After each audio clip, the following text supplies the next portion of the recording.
Hi friends, இப்போ நம்ம சின்ன மருமகள் பார்க்க போகிற சின்ன மருமகளில் வந்து சிக்கி சின்ன பணமாகுதே என் வாழ்க்கைன்னு சொல்லிட்டு கதறாங்க. யார்? நம்ம தமிழ் தாங்க. இதெல்லாம் புரியாமல் நம்ம ராசங்க ஐயா சாப்பிட வரானா, சாப்பிடும் போது அப்படியே விற்குதான், நெஞ்சு அடைக்குதான். அப்போ தண்ணி குடிக்க வந்தால் தண்ணியை கூட வாங்கி கொடுக்கல. எங்க தண்ணிங்கிறது பொதுவான ஒன்றுங்க, தீட்டு தொடங்க இல்லாததுன்னு சொல்லுவாங்க. யார் எது கொடுத்தாலும் தண்ணி கொடுத்தா மட்டும் வாங்கி குடிக்கணும்னு சொல்லுவாங்க. என்ன ஒரு பழக்கம் நீங்கள் இதில் வந்து பெரிய நாட்டாம குடும்பம்னு வேற பேச்சு.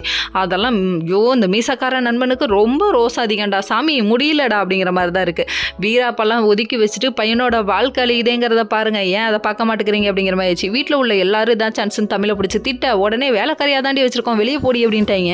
பொசுக்குன்னு இப்படி ஒரு வார்த்தையை சொல்லுவீங்கன்னு எதிர்பார்க்கலாடாப்பா சாமி அப்படிங்கிற மாதிரி ஆச்சு. இன்னொரு பக்கம் வந்துட்டு இது எதுவுமே தெரியாமல் தமிழோட அப்பா இருக்காரு, முன்னாடி செஞ்சது பின்னாடி விளையுன்னு சும்மாவா சொல்லுவாங்க.